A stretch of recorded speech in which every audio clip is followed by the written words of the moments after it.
তো এই যে ইঁদুর মশাইকে দেখছেন, আজকে ধরা পড়েছে। আমাদের বাড়িতে প্রচুর ইঁদুর। তো রিসেন্ট কি হয়েছিল, আমার পিসি একটা ইঁদুরকে মেরেছিল।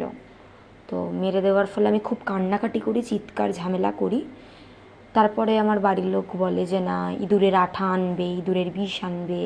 প্রচুর অজস্র ইঁদুর বেড়ে গেছিলো, মোটামুটি 10টা 15টা এরকম ইঁদুর। তো আমি বলি আমাকে একটু সময় দাও, আমি তাহলে খাঁচা আনবো। এমনি বাজারে মানে একদম গুটিসুটি হয়ে বসে আছে। যাই হোক, বাজারে যে ধরনের খাঁচা পাওয়া যায় হার্ডলি ওগুলোর দাম হচ্ছে 200 টাকা, বাট এটা হচ্ছে 500 টাকা দাম। কিন্তু এতে কি হয়, খুব কমফোর্টেবলি দুধটা ঢুকে যায়। আমি দেখি প্রচুর ইঁদুর ধরা পড়েছে, আজকে 5টা ধরা পড়েছে।